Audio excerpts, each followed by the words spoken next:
नमस्कार.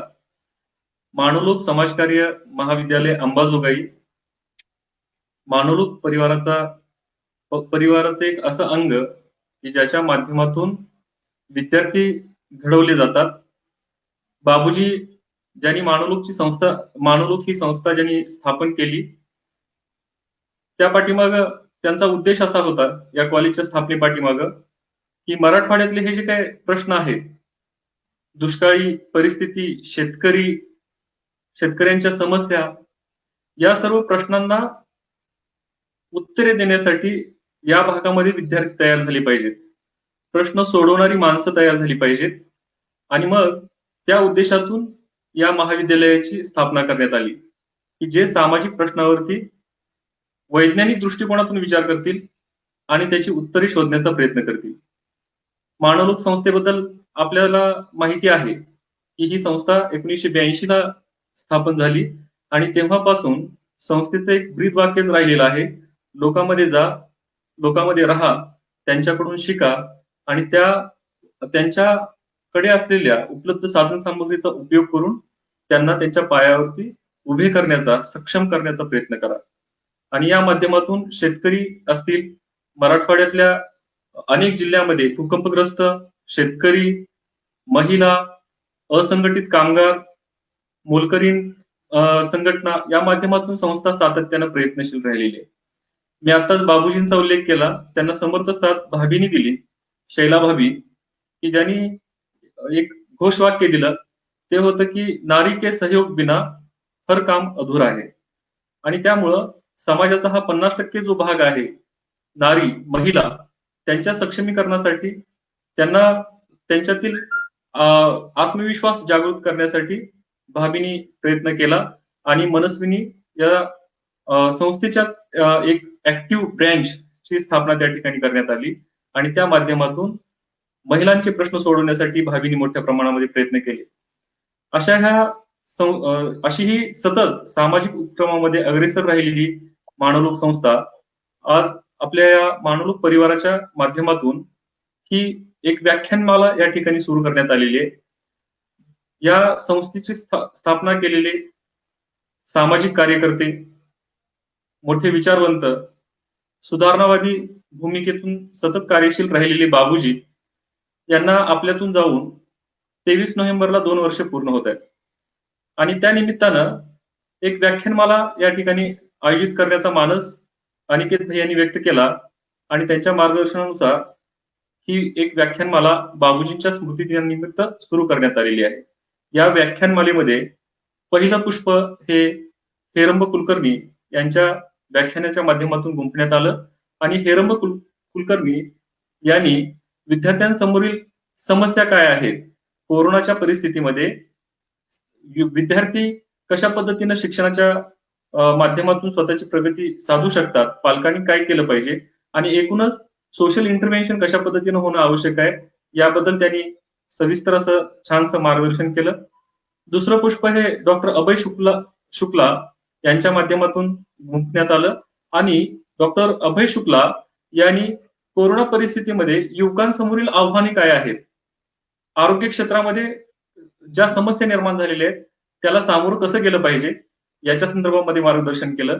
आणि अशाच पद्धतीनं आज या व्याख्यानमालेचं तिसरं पुष्प या ठिकाणी गुंफण्यासाठी आणि आपले विचार, अनुभव व्यक्त करण्यासाठी आपल्या सोबत आहेत उल्काताई महाजन. ताईंचा पूर्वी मला परिचय झालेला आहे संस्थेमध्ये. ताई 4 वर्षापूर्वी आल्या होत्या आणि तेव्हा त्यांनी खूप चांगलं मार्गदर्शन केलेलं होतं. आज ताईंना आम्ही पुन्हा या ठिकाणी विनंती करत आहोत की आपला अनुभव, आपलं मार्गदर्शन हे खूप आवश्यक आहे. चळवळीमध्ये आपण काम केलेलं आहे आणि चळवळ ही तरुणांसाठी खूप प्रेरणादायी, संस्कार घडवणारी, त्यांना मार्गदर्शन करणारी, विधायक कामामध्ये गुंतवणारी एक प्रक्रिया आहे आणि म्हणून चळवळ अत्यंत महत्वाची आहे. परंतु बदललेल्या परिस्थितीमध्ये चळवळीचं स्वरूप सुद्धा बदलत आलेलं आपल्याला दिसून येऊ शकतं. आपण साधारणपणे चळवळीचा जर अलीकडच्या अगदी म्हणजे स्वातंत्र्यपूर्व भारतापासून थोडासा जर विचार करायचा प्रयत्न केला तर आपल्याला महाराष्ट्राला आणि देशाला चळवळीचा समृद्ध वारसा लाभलेला आहे आणि चळवळीनं महाराष्ट्राला असो अथवा देशाला असो पुरोगामी पथावरती, पुरोगामी मार्गावरती पुढे आणण्याचं काम केलेलं आहे. चळवळ म्हणजे प्रस्थापित व्यवस्थेमध्ये माझ्या अंडरस्टँडिंग प्रमाणे ताई अर्थात मार्गदर्शन करणार आहेत. माझ्या मते चळवळ म्हणजे प्रस्थापित समाज व्यवस्थेमध्ये जे काही दोष असतात ते दोष दूर करण्यासाठी सर्वसामान्य माणसाचा आवाज बुलंद करणारी ही एक प्रक्रिया आहे आणि ह्या प्रक्रियेची आज देखील मोठ्या प्रमाणामध्ये गरज आहे. कारण अमेरिकेसारखा देश ज्याला आपण प्रगतीशील देश म्हणतो तिथं जॉर्ज फ्लाइड नावाचा माणूस पायाखाली दाबून मारला जातो. पर्यावरणाच्या संदर्भामध्ये प्रश्न घेऊन एक मुलगी पुढे येते आणि एक पर्यावरणाची चळवळ उभा राहते. उत्तर प्रदेशासारख्या ठिकाणी एखादा दलित माणूस लग्नामध्ये नवरदेव आहे तो घोड्यावरती बसलेला आहे तेव्हा त्याला खाली ओढून मारण्यात येतं. कारण की तो म्हणजे ही जी मानसिकता आहे ही मानसिकता कालही होती, आजही आहे आणि कदाचित भविष्यात सुद्धा राहील. आणि म्हणून जागृत असणं आवश्यक आहे. चळवळी जिवंत असणं आवश्यक आहे. चळवळी मोठ्या होणं, व्यापक होणं आवश्यक आहे. जे काही सकारात्मक कायदे आपण अभ्यासतो ते सर्व कायदे हे चळवळींची देण आहे.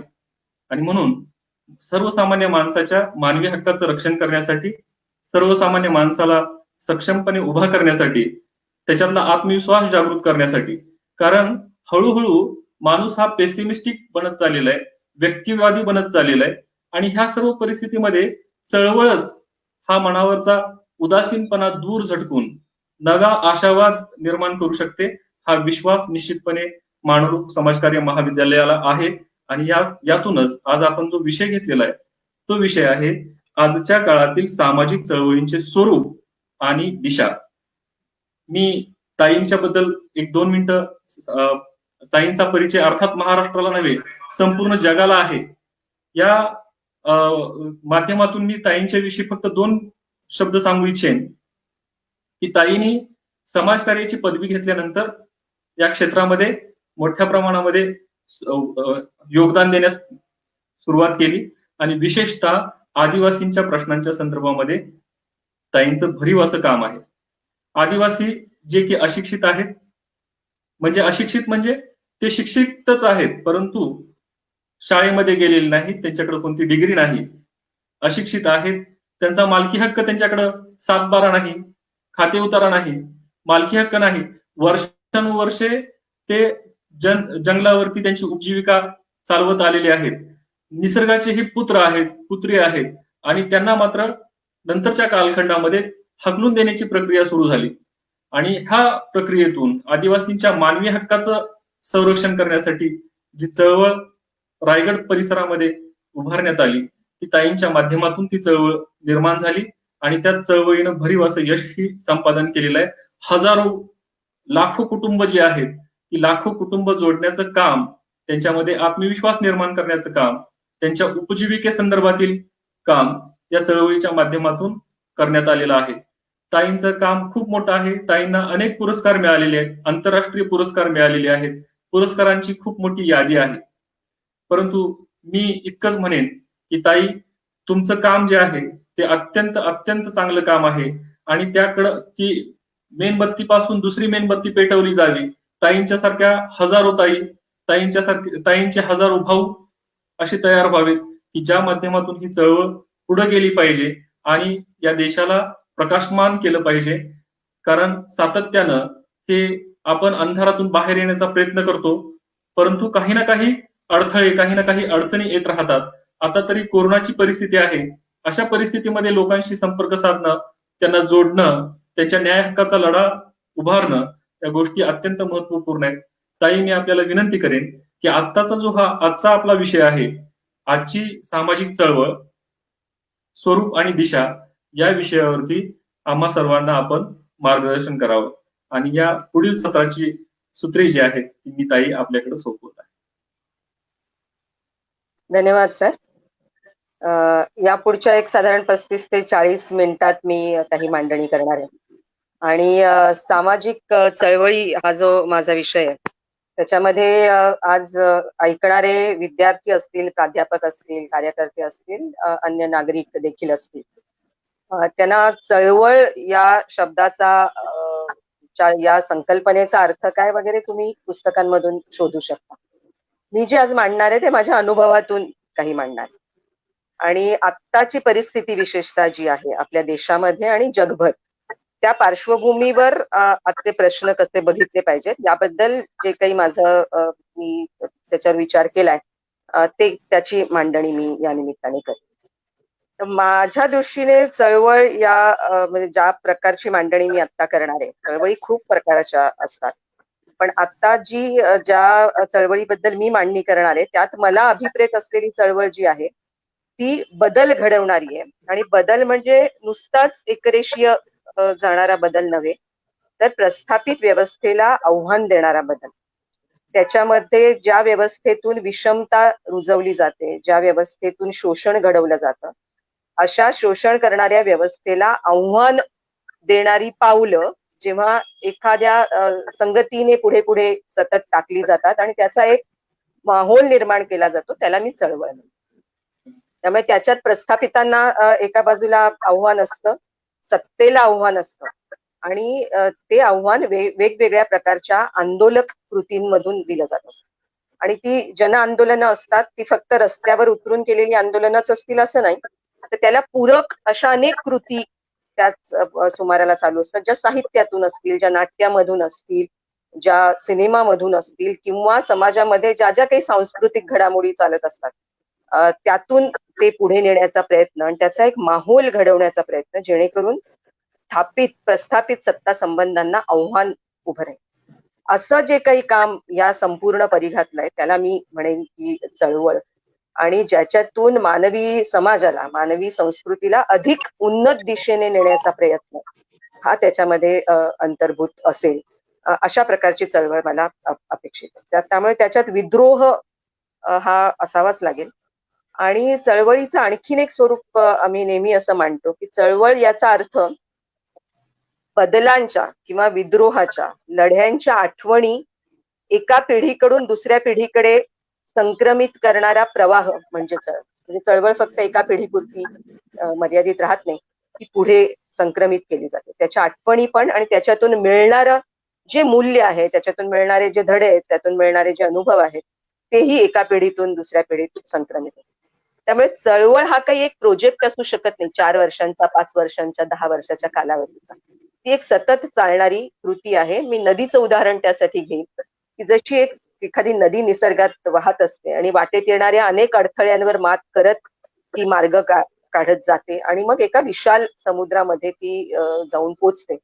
अ, तसं चळवळीचं स्वरूप आहे असं असं मला अभिप्राय.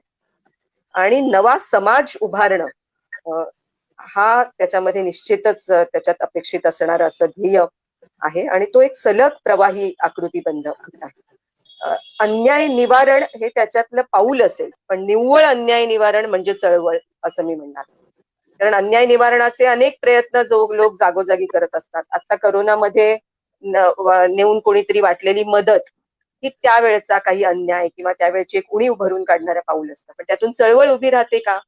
तर हा तपासण्याचा मुद्दा आहे.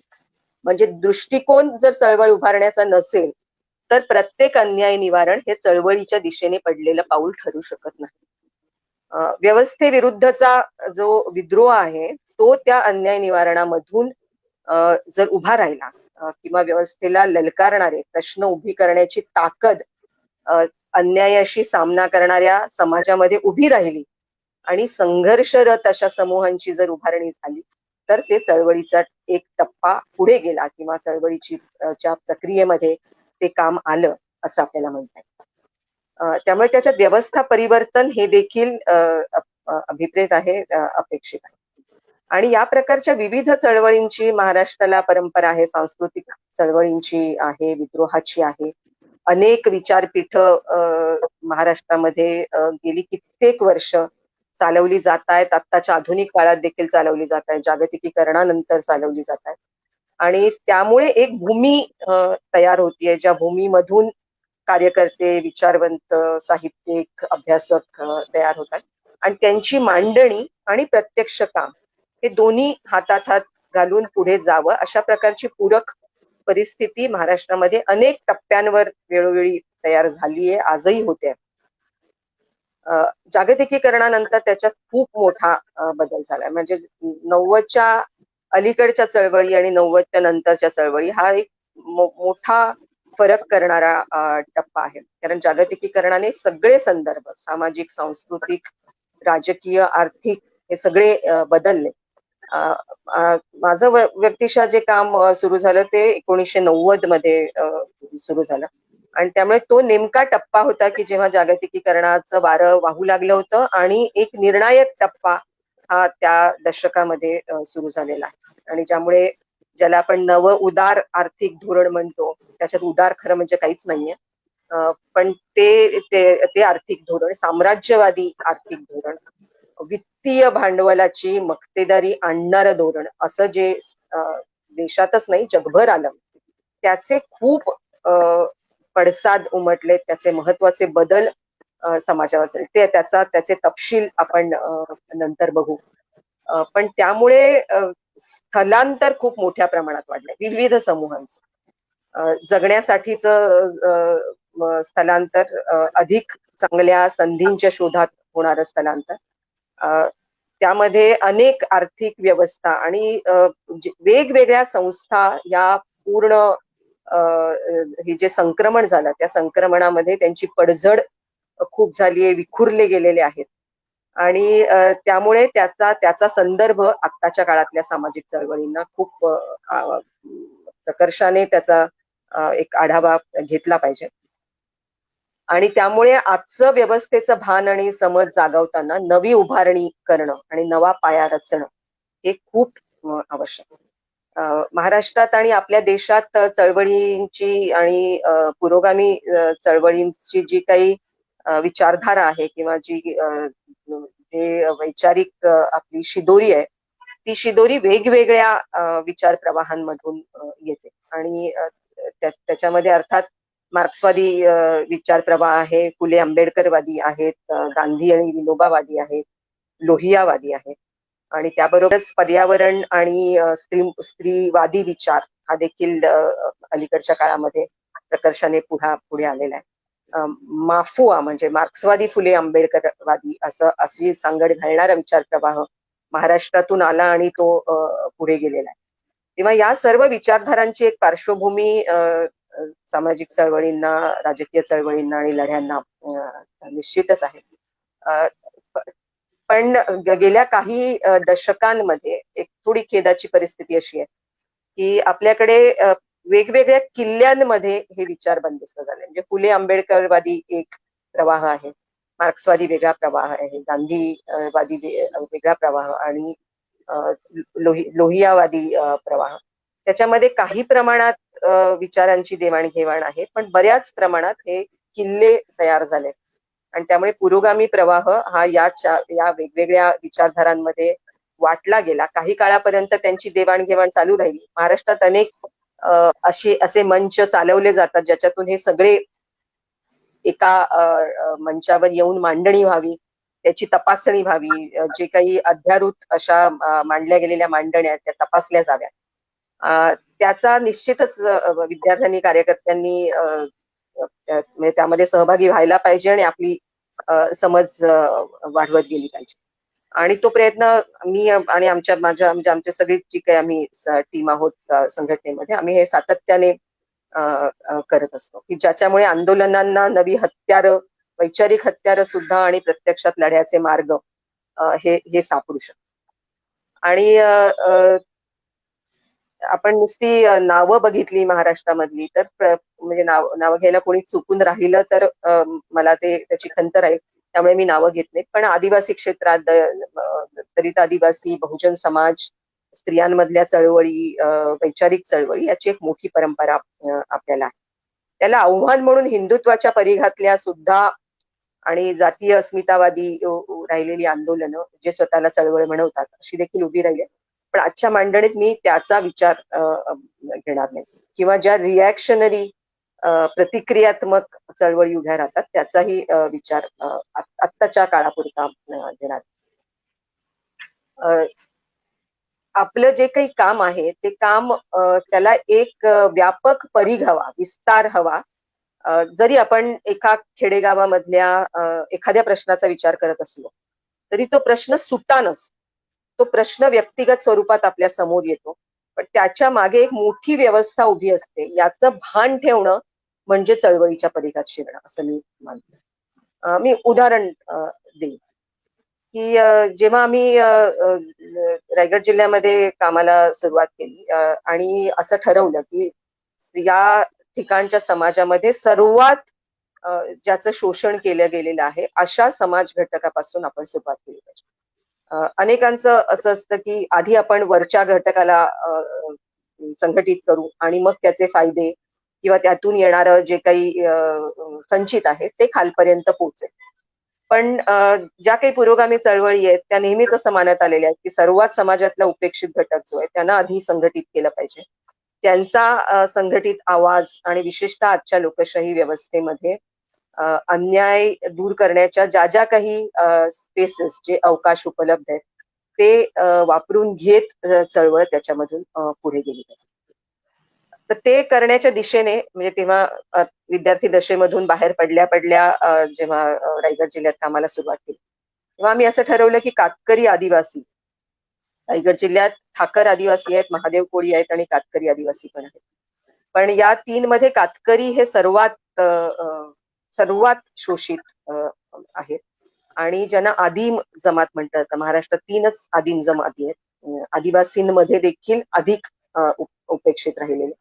त्याच्यामध्ये माडिया गोंड, कोलाम आणि कातकरी या 3 जमाती आहेत. त्यातले कातकरी रायगड जिल्ह्यात प्रामुख्याने त्यांच्याबरोबर कामाला सुरुवात करावी आणि ते करताना सुरुवातीला कोणत्या प्रश्नांवर लढलं पाहिजे, कसं म्हणजे जगणं तर इतक्या दृष्टींनी हलाखीचं होतं.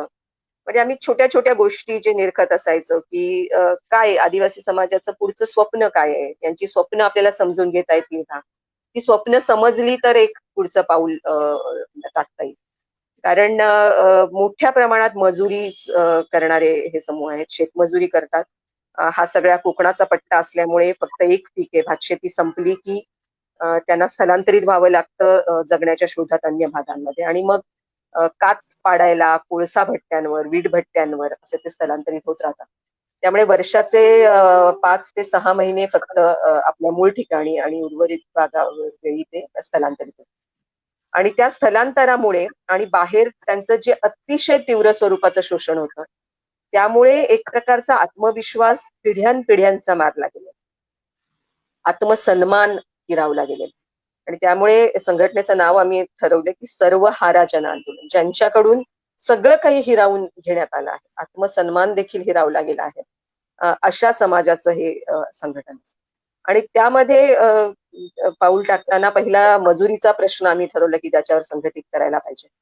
आणि शेतमजुरांना जेव्हा आम्ही संघटित करायला सुरुवात केली तेव्हा पहिलं लक्षात आलं की जे कायदेशीर किमान वेतन आहे तेच मिळत नाही आणि ते मिळत नसेल तर त्या किमान वेतनासाठी आपण लढा उभारला पाहिजे. आम्ही खूप प्रयत्न केले, मीटिंग घेतल्या, आदिवासी वाड्यांवर जाऊन पत्रकं छापली, तहसीलदार आणि किमान वेतन निरीक्षक यांच्याशी बोलून 1 दिवस किमान वेतन परिषदेचा ठरवला, हॉल ठरवली, सगळी तयारी झाली. प्रत्यक्षात मात्र परिषदेला तहसीलदार आणि मिनिमम वेज इन्स्पेक्टर म्हणजे किमान वेतन निरीक्षक येऊन पोहोचले, पण परिषदेला 4-5 डोकी वगळता कुणीच आलं नाही.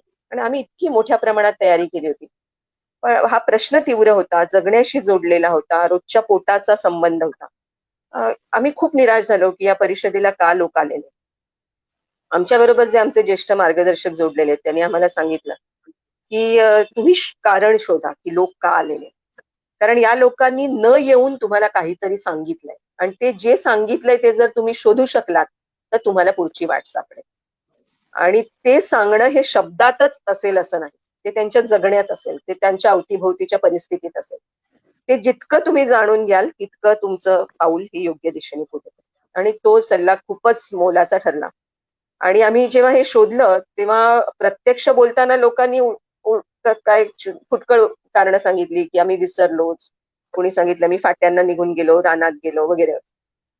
पण ते काही मूळ कारण नव्हतं. आम्हाला कारण नंतर लक्षात आलं ते असं की संपूर्ण आदिवासी समाज तिथल्या बिगर आदिवासी गावांवर मोठ्या प्रमाणात अवलंबून आहे आणि त्यामुळे म्हणजे कुठल्याही अडीअडचणीला मदत मागावी लागते, हात पसरावा लागतो, ते त्याच गावामधल्या ज्या जातीय उतरंडीमध्ये वरच्या जाती आहेत त्यांच्या बरोबर सवर्ण समाजाकडे जाऊन हात पसरावा लागतो. घरात कोणी आजारी पडलं तरी पोलिसांनी पकडलं तर जामिनासाठी कुणाला तरी उभं करायला, फॉरेस्टवाल्यांनी धाड टाकली तर फॉरेस्टर कडून सोडवणूक करून घ्यायला, मजुरी मिळत नसेल तर कर्जासाठी हात पुढे उभे करावा लागतो. आदिवासी वाडीवर जाणारा रस्ता गावातून जातो, तो ज्या गावातून आणि शेताच्या बांधांवरून जातो तिथे जर अडवणूक झाली तर वाडीपर्यंत पोचता देखील येत नाही. स्मशानापर्यंत जाण्याच्या वाटा अडवल्या जाऊ शकतात. त्यामुळे आमच्या लक्षात असं आलं की सगळं जगणं ज्या समाजाचं त्यांच्यापेक्षा वरती असलेल्या अधिकार आणि सत्ता ज्यांच्या हातात आहे अशा समाजावर की आपण ज्या झाडाच्या आणि त्यामुळे त्यांनी या परिषदेत त्यांच्या सत्तेला आव्हान देण्याचं काम हे पहिल्याच टप्प्यामध्ये होणं शक्य नव्हतं. जो समाज आपला आत्मविश्वास आणि आत्मसन्मान हरवून बसलाय त्या समाजासाठी हे आणखीन पुढचं पाऊल ठरणार होतं. हे जेव्हा आमच्या लक्षात आलं तेव्हा आम्ही मार्ग बदलला आणि सरळ गावाशीच पंगा किंवा गावातल्या शेतकऱ्यांशी पंगा पहिल्याच टप्प्यावर घेण्याऐवजी अन्य गोष्टी शोधायला सुरुवात केली आणि त्यातून दळी जमिनीचा प्रश्न पुढे आला, ज्याच्यावर त्यांचं अवलंबित्व होतं. ब्रिटिश सरकारने दिलेल्या या जमिनी पण त्या स्वातंत्र्यानंतर फॉरेस्ट डिपार्टमेंटच्या हातात होत्या. त्या जमिनी परत मिळवण्याचा संघर्ष त्यात सरकारशी लढावं लागणार होतं आणि सरकार उद्याच पोटावर पाय आणेल अशी काही परिस्थिती नाहीये. त्यामुळे सरकारला काहीतरी संविधानाच्या चौकटी आहेत, मर्यादा आहेत. मग आम्ही दळी जमिनीचा वरचा लढा सुरू झाला आणि त्यातून मग ताकद कशी उभारायची याचे अनेक आम्हाला पावलं उचलावी लागली. त्यामध्ये दळी जमीन ही जंगलामध्ये असते, मग त्याच्यात फिरताना जर असं लक्षात आलं की मुळची यांची जमिनीची हद्द गावातल्या कोणी बलाढ्य जे सत्तेत आहेत किंवा तिथले प्रस्थापित आहेत त्यांनी हटवून आदिवासींच्या जमिनीमध्ये अतिक्रमण केलं. तर मग त्या हद्दीवरून आम्ही फिरायचो, हद्दीच्या निशाण्या जागेवर जाऊन दुरुस्त करायचं आणि ज्यांनी हे अतिक्रमण केलंय त्या जे ते पुढारी असतील, ते गावचे कोणी वरिष्ठ असतील, त्यांना एक संघटनेच्या लेटर हेडवर सर्वांनी मिळून सामूहिकपणे पत्र द्यायचं की तुम्ही अतिक्रमण केलंय, आमची ही जमीन आहे, आम्हाला सरकारने जंगल खात्याने कसायला दिलेली आहे, त्याच्यावरचं ते बाजूला करा, अन्यथा आम्हाला त्याची दखल घ्यावी लागेल आणि कायदेशीर तक्रार. अशी पत्र जेव्हा जायला लागली, पहिल्यांदा हे पत्र पाठवायचं, हे कसं पाठवायचं याची ताकद तयार होत नव्हती. पण काही ठिकाणी अशी पत्र गेली आणि काही शेतकरी स्वतःहून सामोरे आले आणि म्हणाले हो आमचं चुकलं, आम्ही हे मागे घेतोय, आदिवासींच्या जमिनी आम्ही सोडू. काही ठिकाणी उलटं घडलं, खूपच ताकदवर जे होते त्यांनी आव्हान दिलं की आम्ही नाही सोडणार. तिथे आम्हाला आदिवासी अत्याचार प्रतिबंधक कायद्याचा आधार घ्यावा लागला, तिथे आम्हाला वन खात्याकडे तक्रारी कराव्या लागल्या. पण असं जे पाऊल पडायला लागलं त्यातून एक आत्मविश्वास तयार व्हायला लागला आणि आम्ही रानातून जेव्हा फिरायचो तेव्हा घोषणा देत फिरायचं, कारण एकमेका पायवाटेने चालत जायला लागायचं, त्यामुळे एकमेकाशी संवाद डायरेक्ट शक्य नसायचा. घोषणा मात्र दिली की पहिल्या माणसाने दिलेली घोषणा ही शेवटपर्यंत मागे ऐकू जायची आणि त्या घोषणेत मग सरकार आमचा मालक नाही, नोकर आहे, फॉरेस्टर आमचा मालक नाही, सोसणार नाही आम्ही अत्याचार, आम्ही लढायला आहोत तयार असं म्हणत.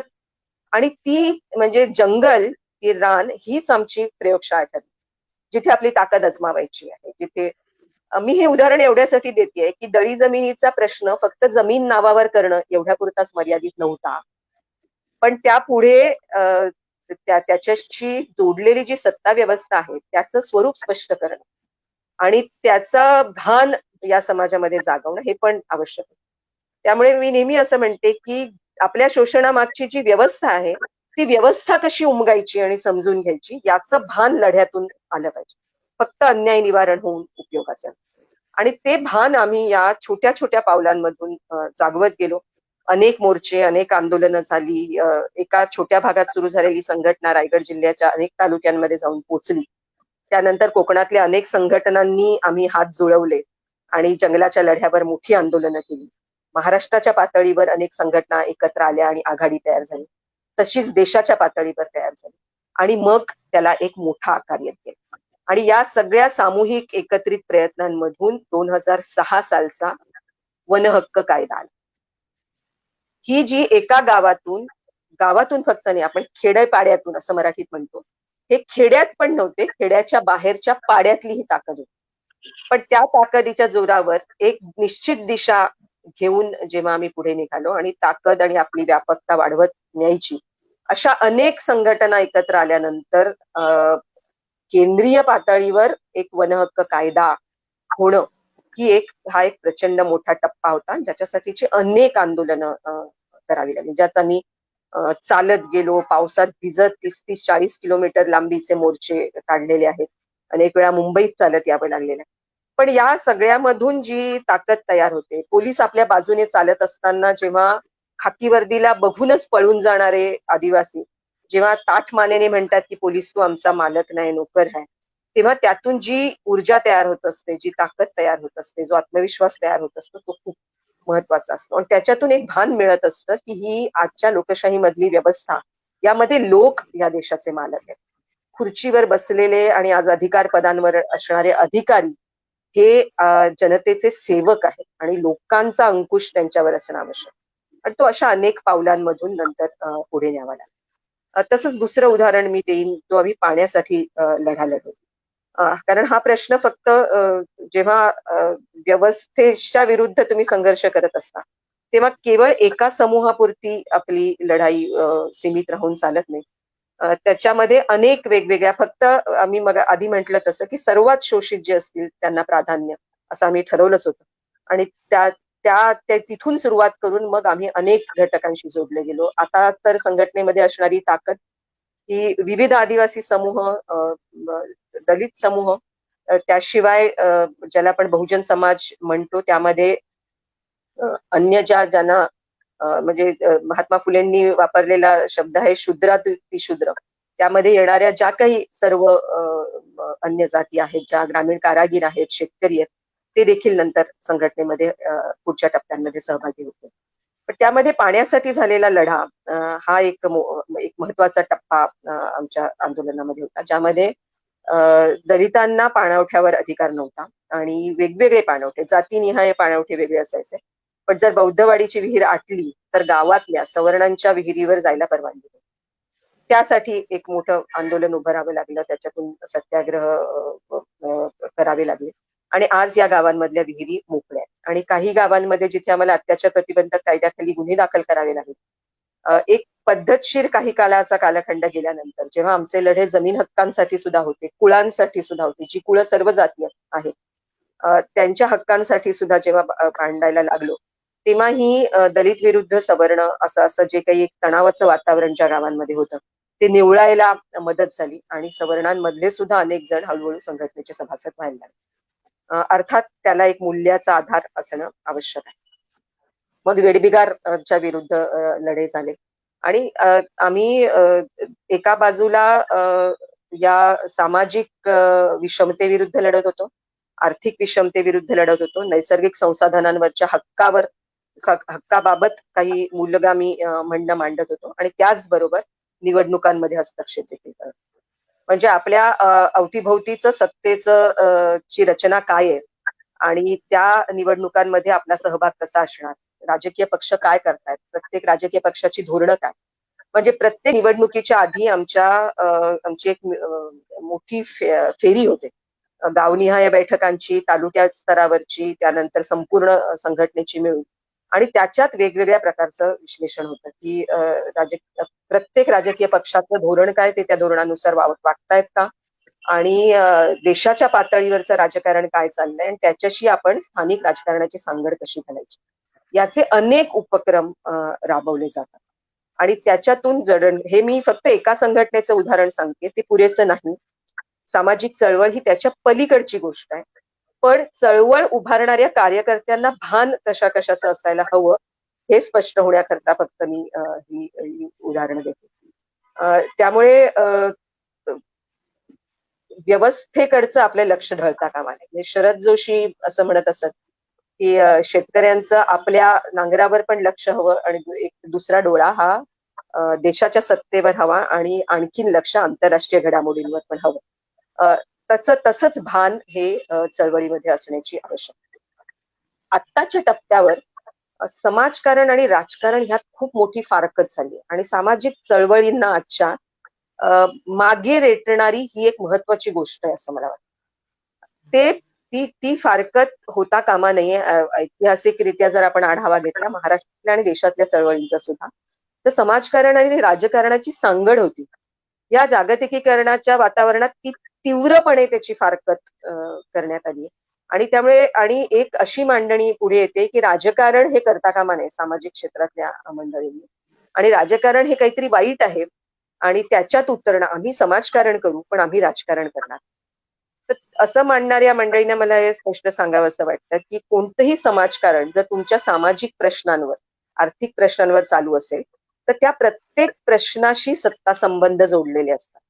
मग तुम्ही रेशन कार्ड मिळवण्याची गोष्ट करत असाल तरीही, किंवा जमिनी मिळवण्याची गोष्ट करत असाल, तुमच्या लुबाडलेल्या जमिनी परत मिळवण्याचं म्हणत असाल, जमीन संपादन होत असेल तर त्याच्या विरुद्ध लढण्याचा मुद्दा असेल, असे वेगवेगळ्या क्षेत्रातले जे प्रश्न, स्त्रियांवर होणारे अत्याचाराचे प्रश्न असतील, त्या मागे एक निश्चित व्यवस्था आहे आणि व्यवस्थेची बांधणी आहे. त्यामुळे व्यवस्थेवर फक्त व्यक्तीवर उपाय करून चालत नाही, व्यवस्थेच्या बाबत काहीतरी उपाययोजना करावी लागते.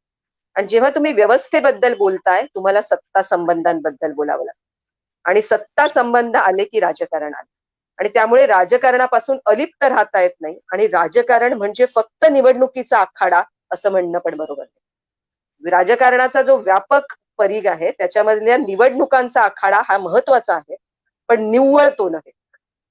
प्रत्येक निवडणुकांमधून समाजामधले जे वेगवेगळे सत्ता संबंध असतात त्या सर्वांना आव्हान दिलं जातं असं नाही. किंबहुना असलेल्या सत्ता संबंधांवर आधारितच निवडणुका लढवल्या जातात, ते एकवटूनच निवडणुका लढवल्या जातात. त्यामुळे एका बाजूला समाजातल्या प्रश्नांना हात घालत असताना राजकारणाचा प्रश्न हा विचारात घ्यावाच लागतो, आणि त्या वेळेचं राजकारण, त्या वेळेचे सत्ता संबंध याची उकल करतच आपल्या चळवळीचं पाऊल पुढे पडू शकतो. तर त्यामुळे जेव्हा चळवळ पुढे जाते असं आपण म्हणतो तेव्हा सत्ता संबंधांना आव्हान देणं आणि ललकारणं, आणि कधी ना कधी त्या सत्ता संबंधांचं स्वरूप पलटणं हे सगळं त्यामध्ये अभिप्रेत आहे. आणि त्यामुळे प्रस्थापित सत्ता संबंधांना प्रश्न हे विचारलेच पाहिजेत.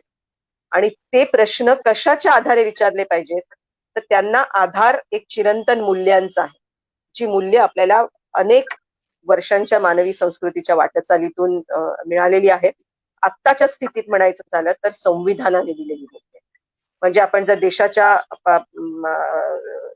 पार्श्वभूमीवर विचार करत असू तर देशामध्ये संविधानिक मूल्य जी आहेत त्या मूल्यांच्या आधारे देखील प्रस्थापित सत्ता संबंधांना प्रश्न विचारले. आणि आजच्या काळात आत्ता आपण ज्या प्रकारची राजवट अनुभवतो आहोत त्यामध्ये हे फार तीव्रतेने समजून घ्यायची गोष्ट. समता, न्याय, धर्मनिरपेक्षता, बंधुता आणि समाजवाद ही जी महत्वाची मूल्य आपल्याला संविधानाने दिलेली आहेत त्या आधारे प्रश्न विचारले पाहिजे. आणि त्यामुळे रेशनच्या प्रश्नावर जेव्हा आपण लढत असतो तेव्हा चळवळीची मागणी होती की रेशन कार्ड हे बाईच्या नावाने असलं पाहिजे. घरकुलाचा प्रश्न आपण जेव्हा मांडतोय तेव्हा घर हे बाईच्या नावाने असलं पाहिजे. जमिनीचे प्रश्न लढवतोय तेव्हा जमिनीवर स्त्री पुरुष दोघांचीही समान हक्क असले पाहिजेत. आणि त्यामुळे जंगल हक्क कायदा, हा वन हक्क कायदा जो झाला तो कायदा देखील दोघांनाही सामायिक असा हक्क या जमिनींवर देतो. तर त्यामुळे प्रश्न हा फक्त सातबारा मिळण्याचा नसतो, त्यामधून असलेल्या समाजामधले म्हणजे पितृसत्ता जर आहे तर त्या पितृसत्तेला देखील आव्हान देणारं पाऊल त्याच्यातून पुढे गेलं पाहिजे. जातीय उतरंडीची जी आहे त्या उतरंडीला आव्हान देणारं गेलं पाहिजे. धर्मसत्ता आहे, आर्थिक सत्ता आहे, राजकीय सत्ता आहे, या सगळ्या सत्तांचा विचार करत ते पाऊल पडलं पाहिजे. आणि त्यामुळे प्रश्न सुटे सुटे असून चालणार नाही. म्हणजे आता मी पुन्हा एकदा रेशनच्या प्रश्नाचं उदाहरण देतो की आता अनेक कार्यकर्ते महाराष्ट्रामध्ये असं काम करत असतील की रेशन कार्ड लोकांना मिळवून देणं. पण जेव्हा तुम्ही रेशन कार्ड मिळवून द्यायला जाता त्यावेळेला आता अन्न सुरक्षा कायद्यानुसार कार्डांचे प्रकार ठरले आणि त्यामध्ये कोणत्या प्रकारचा कार्डाची किती संख्या असणार याचे एक धोरण निश्चित झाले. आधी रेशन सर्वांसाठी उपलब्ध होतं, पण या जागतिकीकरणाच्या संपूर्ण काळात जी मक्तेदारी आहे, आंतरराष्ट्रीय भांडवलाची मक्तेदारी, त्या मक्तेदारीमध्ये WTO सारख्या म्हणजे विश्व व्यापार संस्थेने घातलेल्या ज्या अटी आहेत भारत सरकारवर, जेव्हा आपण WTO शी करार केला आणि त्याच्यामध्ये सहभागी झालो, तेव्हा त्या शर्ती आपण स्वीकारल्या आणि त्या शर्तींमधल्या अनेक शर्ती ही रेशन सार्वत्रिक असण्याच्या आड येतात. आता हा मुद्दा समजून घेतल्याशिवाय रेशन कार्डाचा मुद्दा सुटत नाही. म्हणजे तुम्ही कितीही प्रयत्न केलेत की आम्ही सगळ्यांना रेशन कार्ड मिळवून देईन, ते शक्य नाहीये. कारण तुम्हाला त्याची उकल करत या आंतरराष्ट्रीय पातळीवरच्या जे काही अर्थकारण आहे त्याच्यापर्यंत पोचावंच लागतं. आणि त्यामुळे भारतात अन्न सुरक्षा कायदा टिकणार की नाही याची तड आज विश्व व्यापार संस्थेमध्ये लागणार अशी परिस्थिती आहे. कारण तिथे तो चॅलेंज केला गेलेला आहे कायदा. त्यामुळे एका बाजूला आपण जी देशाची सार्वभौमता म्हणतो, तिथे जनता सार्वभौम नाहीये, तर या देशात कोणते कायदे येतील आणि कोणते कायदे येणार नाहीत यावर आधीच आंतरराष्ट्रीय भांडवलदाराची मक्तेदारी स्थापित झाली. तेव्हा लढण्याचा मग असं होतं की फक्त आपण रेशनचा कार्डासाठी लढा उभारून चालणार नाही, त्या पलीकडे विश्व व्यापार संस्थेला आव्हान देण्यापर्यंतची ताकद उभारणं, असं त्या दिशेत जाणारं पाऊल शेवटी पुढे पडावं लागतं. या वाटचालीला मी चळवळले. तर त्यामुळे निव्वळ अन्याय निवारण नको, निव्वळ सुटे सुटे प्रश्न नको. जगण्याची लढाई ही व्यवस्था परिवर्तनाची लढाई कशी करायची याचं भान हवं. ते आपल्या कुवतीत आहे, आपल्याच आवाक्यात आहे असं असणार नाही. कारण हा प्रचंड मोठा आवाक आहे. आत्ताच्या जागतिकीकरणाच्या काळात ज्या बलाढ्य शक्ती आहेत त्यांची ताकद ही जगभर पसरलेली आहे. त्यामुळे त्यांना आव्हान देणं हे एका छोट्या मोठ्या संघटनांना शक्य नाही. त्यामुळे त्याचे नवे आकृतीबंध उभे राहावे लागतील या प्रकारचं आव्हान जर अंगावर घ्यायचं असेल तर. आणि ज्या आघाड्या आज उभ्या आहेत किंवा वॉल स्ट्रीटवर झालेलं जे आंदोलन आहे किंवा वर्ल्ड सोशल फोरम सारखी एक आंतरराष्ट्रीय पातळीवर उभी राहिलेली ताकद आहे.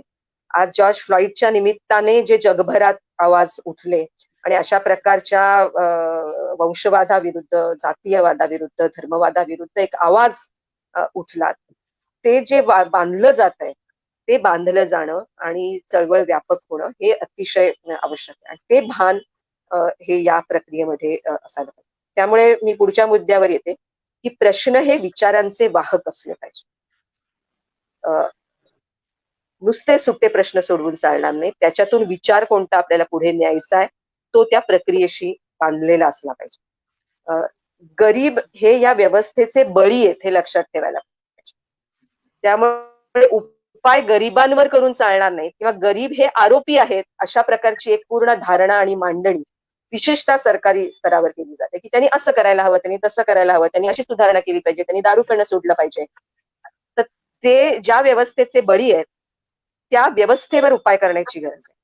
त्यांना आरोपी ठरवून आणि त्यांच्यात सुधारणा करा मग गरिबी निर्मूलन होईल असं ते होत नसतं. व्यवस्थेवर उपाय करायला पाहिजेत, व्यवस्था बदलायला पाहिजेत आणि मग त्यातल्या बळींची सोडवणूक करायला पाहिजे असा त्याच्या विचारांची दिशा असायला. आणि ते करताना खूप आद्य उदाहरणं आपल्या या मातीतली आहेत. विशेषतः मी समाजकार्याच्या विद्यार्थ्यांना हे सांगेन की समाजकार्याच्या विद्यार्थ्यांना काम कसं करायचं हे शिकवताना अनेक पद्धती शिकवल्या जातात. पण त्या पद्धतीमध्ये म्हणजे मी ज्या कॉलेजमधून शिकले तिथे आम्हाला सॉल ॲलिन्स्की शिकवला गेला, तिथे आम्हाला महात्मा गांधी पण शिकवले गेले, पावलो फ्रेरे शिकवला गेला, पण या भूमीतले महात्मा फुले नाही शिकवले. आणि मी असं म्हणेन की महात्मा फुले हे आजच्या काळातल्या सामाजिक चळवळीमध्ये काम करणाऱ्या कार्यकर्त्यांसाठी चळवळ कशी उभारायची याचं आद्य उदाहरण घालून देतात. ते कसं घालून देतात तर ते एका बाजूला व्यक्तीच्या प्रश्नांशी भिडतात, म्हणजे मुलींना शिक्षण मिळत नाहीये तर मुलींसाठी शाळा सुरू करतात, पण ती मुलींची शाळा अशी सुटी राहत नाही. तेव्हाच ते समष्टीला आव्हान देतात. ते समाज व्यवस्थामधल्या शेटजी भटजी संस्कृतीवर प्रहार करतात, ते या जातीय उतरंडीवर प्रहार करतात, ते त्यावेळेच्या ब्रिटिश साम्राज्याविरुद्ध बोलतात. शेतकऱ्यांचे प्रश्न लढवताना शेतकऱ्यांचा आसूड लिहित ते पूर्ण शेतीच्या प्रश्नांची मीमांसा करतात. म्हणजे एका बाजूला जातीय व्यवस्थेची मीमांसा आहे, त्याच्यामुळे निर्माण होणारे प्रश्न आहेत. ब्रिटिश म्हणजे वसाहतवादी सरकार त्यावेळेचं जे आहे त्या सरकारने लादलेल्या धोरणांचा पर्दाफाश करणं आहे. आणि दारावर पाटी लावून अडचणीत आलेल्या स्त्रीने इथे बाळंत होऊन जावे अशी पाटी लावून त्या बाईची सोडवणूक करण्याचा उपाय एका बाजूला महात्मा फुले करतात, पण दुसऱ्या बाजूला त्या मागची जी संपूर्ण जातीय उतरंडीतून आणि स्त्रिया आणि शूद्र अशी मांडणी जी महात्मा फुले करतात ही खूप महत्वाची मांडणी. त्यामुळे ज्याला इंटिग्रेशन म्हणतात, इंटिग्रेटेड पद्धतीने हात घालणं प्रश्नांना आणि संपूर्ण एक सम्यक विचारांनी व्यापक परिघातून, त्यामुळे व्यक्ती म्हणून प्रश्न जरी समोर आले तरी त्या व्यक्तीच्या प्रश्नाच्या सोडवणुकीपुरतं थांबू नका, त्यामागच्या समष्टीचे व्यवहार समजून घ्या, त्यातल्या व्यवस्थेतलं शोषण समजून घ्या आणि त्या व्यवस्थेला ललकारा, असं सांगत महात्मा फुल्यांनी आणि सावित्रीबाईंनी जी चळवळ उभारली, मला असं वाटतं की सर्व चळवळीतल्या कार्यकर्त्यांनी त्याचे जे ताणेबाणे आहेत त्यांच्या उभारणीतले, त्या प्रक्रियेतले, त्यांनी जे वेगवेगळ्या साहित्यातून मांडलंय, नाट्यातून, कवितेमधून, लिखाणामधून, लेखांमधून, विश्लेषणातून, त्याच्यातून हे धागे मिळवले पाहिजेत. हे कसं ते करत होते आणि कसं करू शकते, आणि तो पाया ठरायला हवा. आणि त्यानंतरच्या टप्प्यावर अर्थातच महात्मा गांधी आहेत, डॉक्टर बाबासाहेब आंबेडकर आहेत, ज्यांनी त्यावेळच्या परकीय साम्राज्याच्या सगळं सावट देशावर असताना ज्या प्रकारे पूर्ण देशभर चळवळ पुढे नेली. पण आद्य उदाहरण म्हणून मी बघेन ते म्हणजे महात्मा फुले, कारण ते त्याच्या आधी व्यवस्था नावाची गोष्ट आणि त्या व्यवस्थेला आव्हान देणं असं उदाहरण त्यातल्या अधिक अभ्यासकांनी त्याच्यावर उजेड टाकावा. पण जी माहिती माझ्या हातात आतापर्यंत आहे त्या आधारे मी असं म्हणेन की महात्मा फुलेंचं उदाहरण हे अतिशय महत्वाचं उदाहरण, ज्याला पाया मूल्यांचा आहे आणि उपाय जे ते करतायत ते तात्कालिक नाहीत तर दीर्घकालीन करतायत आणि व्यवस्था बदलण्याचे प्रयोग पुढे आणतायत. हे एवढं मांडून मी थोडं आत्ताच्या काळाकडे येते. आत्ताच्या काळामधल्या ज्या काही सामाजिक चळवळी आहेत त्यामध्ये मी मगाशी म्हटलं तसं की सत्तेला आव्हान देण्याचे प्रयोग हे क्षीण होताना दिसत आहेत, कारण या प्रकारचं भान दिसत नाही आणि एक प्रकारचे एनजीओ करण्याच्या प्रक्रियेमधून खूप मोठ्या प्रमाणात अराजकीय मांडणी केली जाते आणि समाजातल्या राजकारणाकडे दुर्लक्ष करण्याचा एक प्रवाह जाणीवपूर्वक पुढे रेटला जातोय. त्याच्यातून सोडवणूक करण्याची गरज आहे. एका बाजूला एनजीओ करण म्हणजे फक्त स्वयंसेवी संस्था नव्हे तर ही प्रक्रिया म्हणून मी बघते, आणि हे एनजीओ करण राजकीय पक्षांचं झालंय. राजकीय पक्ष कोणत्या बाबतीत राजकीय वागतात आणि कोणत्या बाबींमध्ये अराजकीयकरण करतात हे देखील तपासलं पाहिजे.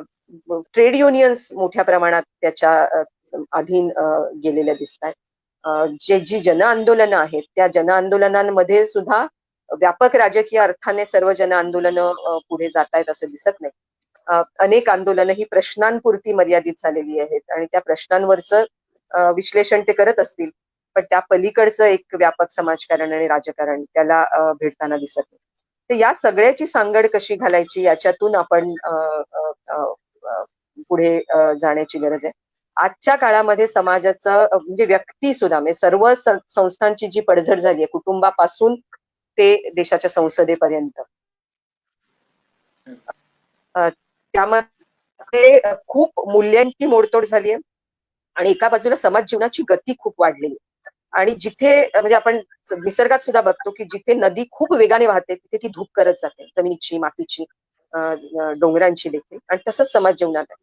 समाज जीवनाची गती वाढली की ती समाजामधल्या अनेक मूल्यांची धूप करत जाते आणि उसंतच नाही असा समाज जेव्हा असतो तेव्हा त्या समाजामध्ये विचार रुजवणं, मूल्य रुजवणं हे कठीण होत जातं आणि त्या टप्प्यावर आपण आता आहोत.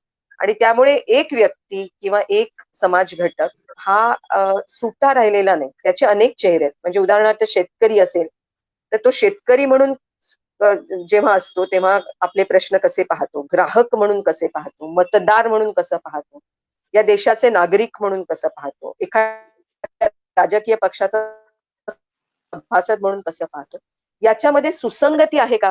तर आता असं दिसतंय की याच्यात सुसंगती नाहीये. विखंडित स्वरूपामध्ये आपली व्यक्तिमत्व तयार होत आहेत आणि त्यामुळे सुटे सुटे अर्थ आपण लावतो आणि त्यामुळे एक समग्र प्रकारचं राजकारण पुढे जाताना दिसत नाही. आणि त्याच्यामध्ये आत्ताच्या या सगळ्या घडामोडीचा खूप महत्वाचा वाटा आहे. माध्यम ज्या प्रकारे पुढे जात आहेत किंवा माध्यम ज्या प्रकारच्या गोष्टींना उत्तेजन देत आहेत ते बघताना सुद्धा असं लक्षात येतं की अतिशय मूलभूत असे जगण्याचे प्रश्न या माध्यमांमधून गायब आहेत. ते आजच्या प्रस्थापित राजकारणामधून पण गायब आहेत आणि प्रसार माध्यमांमधून पण गायब आहेत. म्हणजे मी उदाहरण देईन की जंगलाच्या हक्कासाठीचा चाललेला लढा किंवा आत्ता अगदी स्थलांतरित मजुरांच्या प्रश्न, जेव्हा मजूर रस्त्यावर उतरले तेव्हा तो देशाचा प्रश्न झाला, कारण उतरून चालतच निघाले.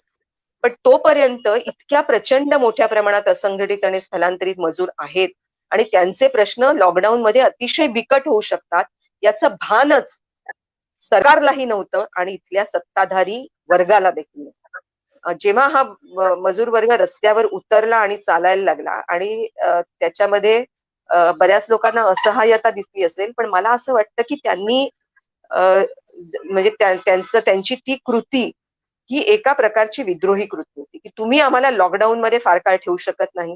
आम्ही उपाशी राहणार नाही. तुम्ही कितीही गाड्या बंद केल्यात, रस्ते बंद केलेत, आम्ही आमच्या पायाने, आमच्या ताकदीने चालत निघू. त्यामुळे आपल्या ताकदीवर आपलं जे काही बळ आहे, त्या बळाच्या आधारे केलेला तो निर्धार होता. आणि त्याने एक मोठं उदाहरण देशासमोर घालून. तर हा जो आत्ताचा मोठ्या प्रमाणात हा जो समाज आहे, तो आत्ताच्या सर्व ह्याच्यातून गायब आहे. प्रसार माध्यमांनी सुद्धा जे रंगवलं ते फक्त त्यांच्या पायाच्या भेगा दाखवल्या, त्यावेळेचे त्यांचे हाल दाखवले. पण त्याच्यामधले व्यवस्थात्मक हाल जे आहेत, म्हणजे का आतापर्यंत स्थलांतरित कामगारांसाठी कोणताच कायदा राबवला जात नाही. इंटरस्टेट मायग्रंट्स ऍक्ट आहे तो का नाही अंमलात येत? या प्रकारचे मूलभूत प्रश्न ऐरणीवर आले नाहीत. पण मला असं वाटतं की आता येत्या काळामध्ये नव्या चळवळींची उभारणी जर करायची असेल, तर हा जो प्रचंड मोठा समूह आहे असंघटित आणि स्थलांतरित कामगारांचा, एका बाजूला शेतकरी आणि शेतीशी जोडलेले समूह आणि दुसऱ्या बाजूला शेतीतून बाहेर फेकले गेलेले आणि जगण्यासाठी बाहेर पडलेले हे समूह, हेच उद्याच्या नव्या सामाजिक चळवळीचे, नव्या राजकीय शक्तीचे वाहक ठरू शकतात आणि त्याचा पाया हा त्यांच्यामधून उभा राहणार. त्यामुळे यांना विसरून चालणार नाही किंवा त्यांच्या शक्तीला डावलून किंवा त्याचा विचार न करता नवं राजकारण आणि नवी सामाजिक शक्ती आणि चळवळ देखील उभी राहणार नाही असं मला वाटतं. मला असं वाटतं की या टप्प्यावर मी थांबते, कारण आता 3:25 जवळपास झालेले आहेत. मी 35 ते 40 मिनिटं मांडणी केली आहे. मी थांबते आणि जे प्रश्न असतील त्या प्रश्नांच्या उत्तरांमधून आपण ही चर्चा पुढे नेऊ. निश्चित आहे. आपण आता केलेली मांडणी अतिशय महत्वपूर्ण आहे. आपण इतिहासाचाही संदर्भ दिला आणि आता सध्याच्या परिस्थितीमध्ये चळवळीपुढे कशी आव्हानं निर्माण होत आहेत याबद्दल पण आपण सांगितलं. नव्या चळवळींची जी आवश्यकता आहे त्याविषयी आपलं महत्वपूर्ण मार्गदर्शन होत आहे. अजय बनसोडे हे विचारत आहेत की शासकीय दडपशाही वाढलेली आहे, यावर कोणत्या उपाययोजना आहेत? एक प्रकारे शासन व्यवस्था जी आहे ती लोकशाहीवरती आधारित असायला पाहिजे आणि राज्यघटनेतल्या तत्वांना अनुसरून असायला पाहिजे. परंतु शासकीय जी दडपशाही आजकाल दिसून येते त्या संदर्भातला हा प्रश्न आहे. यावर मग उपाययोजना कशा असायला पाहिजेत आणि चळवळीने मग भूमिका कशी घेतली पाहिजे? आत्ता जे केंद्रामध्ये सत्तेवर आहेत, तो जो भारतीय जनता पक्ष आणि त्याचं मूळ ज्या परिवारात आहे तो राष्ट्रीय स्वयंसेवक संघ परिवार, यांना कधीच लोकशाही मान्य नव्हती. त्यांच्या विविध मांडणीतून, लिखाणातून हे आलेलं आहे. त्यांना या देशाचं संविधान कधी मान्य नव्हतं आणि त्यामुळे हुकुमशाही किंवा एकचालकानुवर्ती कारभार हा त्यांच्या मांडणीमध्ये सातत्याने राहिलेला आहे. त्यामुळे त्याची दखल आपण घेतली पाहिजे.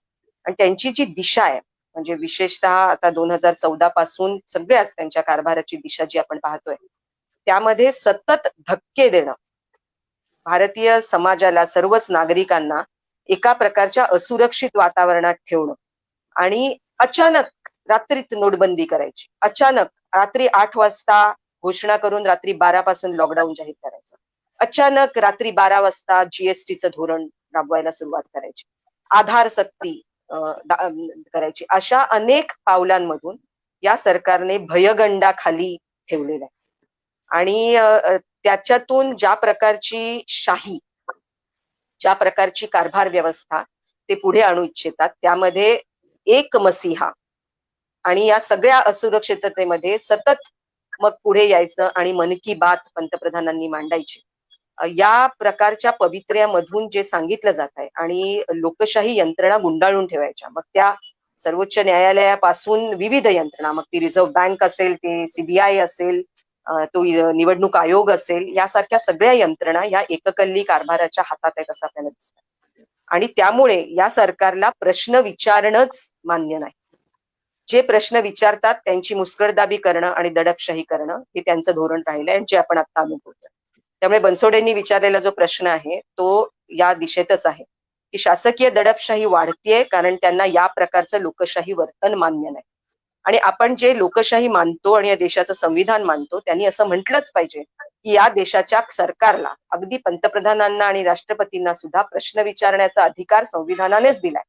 त्यामुळे या देशाचा नागरिक म्हणून माझं कर्तव्य आहे की मी प्रश्न विचारणार, मी शंका उपस्थित करणार आणि त्या जाहीरपणे करणार, त्या समाजाच्या समोर जाऊन करणार, नागरिकांच्या समोर जाऊन करणार.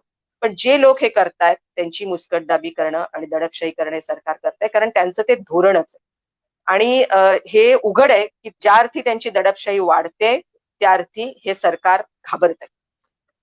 आणि जनता जेव्हा रस्त्यावर उतरते तेव्हा कोणतीही सत्ता व्यवस्था हादरतेच.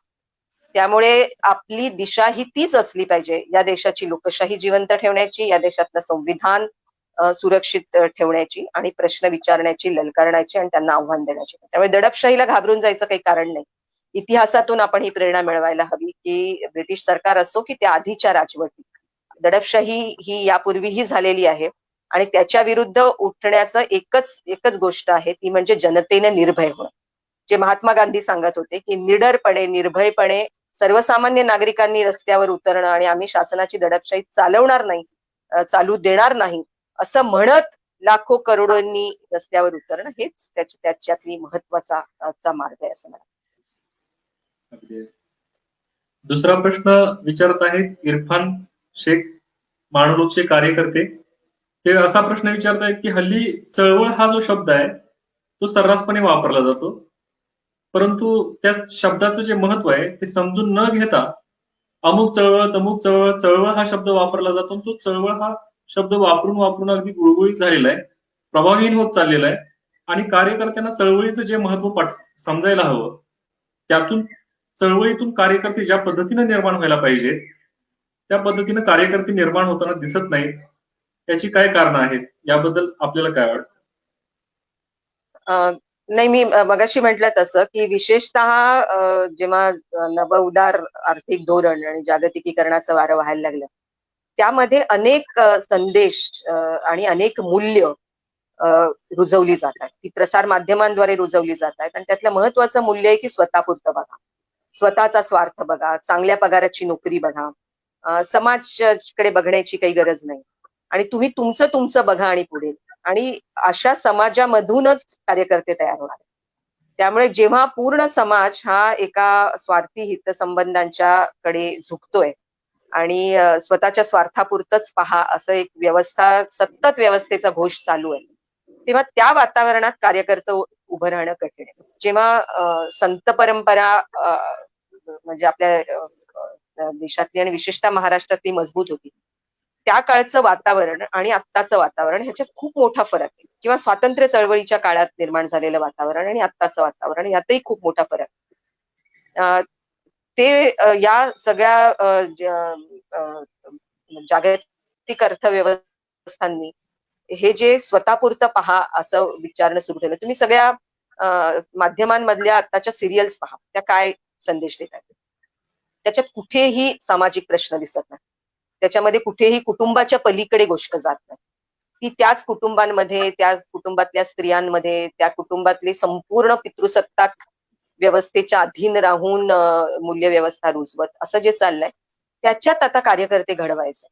आणि त्यामुळे ते कार्यकर्ते हे या प्रस्थापित मूल्यव्यवस्थेपासून दूर असलेले, त्याच्यातून मुक्त होऊ पाहणारे असे असावे लागतील. आणि ते आहेत, ते नाहीत असं मला वाटत नाही. कारण मी जिथे जिथे फिरते तिथे मोठ्या प्रमाणात स्वार्थाचा पगडा जरी असला तरी त्या विरुद्ध झुंजायला तयार असणारे अनेक लोक जागोजागी, ते पत्रकार आहेत, ते अभ्यासक आहेत, ते प्राध्यापक आहेत, ते शिक्षक आहेत, ते अगदी म्हणजे छोटं मोठं काम करणारे उद्योजक आहेत, अगदी रस्त्यावरचे फेरीवाले असतील, शेतकरी आहेत, कामगार आहेत. आणि या सगळ्यांमध्ये ते आहेच आणि काळाच्या प्रत्येक टप्प्यावर असतं. फक्त ते बांधत नेणं आणि त्याची चळवळ उभारणं. हे जे करायला हवं ते मधल्या काळात सटकलेलं आहे हातात. आणि कारण त्याचे संस्थात्मक आधार निसटले. त्याचा एक आकृतिबंधच ढासळलेला आहे. तो पुन्हा उभारण्याची गरज आहे. आणि त्यासाठी अनेकांनी कामाला लागण्याची गरज आहे. आणि त्यासाठी पूर्णवेळ कार्यकर्ताच असण्याची आवश्यकता नाही. म्हणजे यापूर्वी जेव्हा हे सगळं एनजीओचं वारं नव्हतं, त्यावेळी कार्यकर्ते स्वतःचा शेती सांभाळून, स्वतःचा छोटा-मोठा उद्योग सांभाळूनच कार्य करतायत. त्या त्या प्रकारचे कार्यकर्ते आपापल्या क्षेत्रात राहून पण आपली समज काय आहे? आपली या लोकशाहीबद्दलची समज काय आहे? आपली मानवी संस्कृतीबद्दलची समज काय आहे? आपली जातीय उतरंडीबद्दलची समज काय? याच्या आधारे जे समाज समजून घ्यायचा प्रयत्न करतायत, असे कार्यकर्ते जागोजागी निर्माण करणं याची एक मोठी चे प्रयत्न आणि त्यालाच मी चळवळ म्हणते. ते जेव्हा एक मोठा फोर्स बनून उभा राहतील, ते त्यातून हे कार्यकर्ते निर्माण होणार आहेत. पण ते सजग प्रयत्न करण्याची आवश्यकता आहे. ते कमी होतायत कारण त्याचं तुम्हाला सोशल मीडियामध्ये एक लिमिटेड त्यांचं अस्तित्व तुम्हाला दिसतं. त्याच्या पलीकडे सोशल मीडियाच्या पलीकडे जाऊन मी कोसळता गावगाडा हे पुस्तक लिहिलं आणि त्या निमित्ताने जेव्हा मी महाराष्ट्राच्या ग्रामीण भागात अतिशय दुर्गम भागात सुद्धा फिरले, तेव्हा म्हणजे खूप आशेचे किरण हे दिसतायत आणि जागोजागी अशी माणसं आहेत, की जी असं नाही म्हणजे फक्त आपल्या पुरतं विचार करणारी नाहीयेत, ती पलीकडे जाण्याचा प्रयत्न करतात. फक्त त्यांना जोडणारा एक काही धागा, काही आकृतिबंध नसल्यामुळे त्याचं एक मोठं रूप असं आपल्याला दिसत नाही आणि त्याचा परिणाम दिसत. ते बांधायला हवं. निश्चित, निश्चित, निश्चित. पुढचा काही प्रश्न आहे. ग्रामीण भागात खूप कामं होतात, पण त्याची सत्यता आपणा सर्वांना माहिती आहे. आणि यामध्ये असं म्हटलेलं आहे, की भ्रष्टाचार हा मोठ्या प्रमाणामध्ये होतो. ग्रामीण भागामध्ये जी काही व्यवस्था आहे, त्या व्यवस्थेमध्ये भ्रष्टाचार होतो. मग ह्या अशा परिस्थितीमध्ये काम कशा पद्धतीने केलं पाहिजे, चळवळीचं कार्यक्षेत्र कशा पद्धतीने वाढलं पाहिजे आणि चळवळीच्या माध्यमातून ग्रामीण भागातले प्रश्न सोडवायचे कसे, हा या ठिकाणी सुषमा अकुसकर यांनी प्रश्न विचारलेला आहे. बरोबर. हा फक्त ग्रामीण भागापुरता मर्यादित नाही, म्हणजे भ्रष्टाचार तर शहरी भागांमध्ये पण आहे. आणि कामं खूप होतात याचा अर्थ काय? असं मी थोडंसं तपासू का? की कामं होतात म्हणजे जर तुम्ही अंगणवाडीच्या प्रश्नावर काम करत असाल किंवा शालेय शिक्षणावर काम करत असाल, तर त्यामध्ये जे काम घडतंय त्यामध्ये जे संबंधित समजा शाळेच्या प्रश्नावर आपण काम करतोय, तर शाळेतल्या विद्यार्थ्यांचे पालक जे आहेत, त्या पालकांचा त्या शाळेवरचा अंकुश वाढतोय का? तर ते योग्य दिशेने चाललेलं काम. फक्त शाळेतल्या मुलांना साहित्य पोहोचलं पाहिजे, त्यांना वह्या पोहोचवणं, त्यांना मिळतंय की नाही पाहणं. हे कोणीतरी संस्थेचे कार्यकर्ते करू पाहतील, तर ते संस्थेच्या कार्यकर्त्यांचं बळ वाढेल. पण त्याच्यातल्या त्या पालक वर्गाचं, त्या शाळेभोवतीचा असणाऱ्या समाजाचा त्याच्यामध्ये काय वाटा आहे? अ, त्या शाळेवर त्या अवतीभोवतीच्या ग्रामीण नागरिकांचा अंकुश आहे की नाही? तो वाढवण्याच्या दिशेने पाऊल पडत असेल, तर भ्रष्टाचार कमी. भ्रष्टाचार काही आपोआप कमी होणार नाही आणि भ्रष्टाचार फक्त पैशाची देवाण-घेवाण एवढ्यापुरताच मर्यादित नाहीये. जेव्हा धोरणं चुकीची आखली जातात, म्हणजे विश्व व्यापार संस्थेच्या अधीन जाऊन या देशातल्या शेतकऱ्यांच्या हिताशी गद्दारी करणं, हे काय आहे? हा पूर्ण व्यवस्थेचा भ्रष्टाचार आहे. तर तेव्हा याने त्याला लाच दिली, एवढ्यापुरता भ्रष्टाचार मर्यादित नाहीये. ते विकृतीकरण जे आहे, ते व्यवस्थेत जे सामावलंय त्याकडे पण लक्ष असायला पाहिजे. त्यामुळे कामाची दिशा काय याकडे लक्ष देणं खूप महत्वाचं आहे. त्या ग्रामीण भागातल्या कामांना आज या एनजीओकरणाच्या प्रक्रियेमुळे पण दिशा नाही. आणि त्यामुळे सुटे-सुटे प्रकल्प राबवले जातायत. म्हणजे बालमजुरांच्या प्रश्नावर काम करणारी एखादी संस्था असेल, तर ती असा विचार करते, की बालमजुरी संपवणं म्हणजे मुलाला शाळेत आणणं. मग मुलाला शाळेत आणायचं असेल तर का मूल शाळेत येत नाही? कारण आई-वडील मजुरी करतात आणि आई-वडिलांना जे काही उत्पन्न मिळतं, मजुरी मिळते त्यातून कुटुंबाचं भागत नाही. म्हणून मुलाला पण कामाला लावलं पाहिजे आणि मूल कामाला जातं. तर मग त्याची भरपाई करायची असेल तर आई-वडिलांना पैशाच्या रूपाने काहीतरी मदत करा, म्हणजे बालमजुरी संपेल. अशी बालमजुरी नाही संपत. कारण त्यांना पैसे देऊन बालमजुरी दूर होत नाही. म्हणजे मी बालमजुरीच्या प्रश्नावर काम करणाऱ्या अनेक प्रकल्पांचं इव्हॅल्युएशन केलं आणि त्यांचं काम सुरू झालं त्या वर्षी किती बालमजूर होते आणि आज 10 वर्षानंतर बालमजुरीचं प्रमाण काय आहे. तर इकडे बालमजुरीवरचे प्रकल्प चालू आहेत आणि बालमजुरांची संख्या तेवढीच वाढते. याचा अर्थ तुमचा परिणाम, तुमच्या कामातून निघणारा परिणाम आणि प्रत्यक्ष प्रश्न याचा काही ताळमेळच नाही. तो ताळमेळ बसत नाही कारण उत्तराची दिशा चुकतीये. उत्तर तुम्ही आईबापांचं काहीतरी चुकतंय आणि त्यामुळे त्याची भरपाई करा, अशातून तुम्ही उपाययोजना करायला जाल तर उत्तर मिळत नाही. त्याचं मूळ हे या समाज व्यवस्थेमध्ये आहे. त्यामुळे त्या समाजावर, इथल्या सरकारवर देखील काम करण्याची गरज आहे.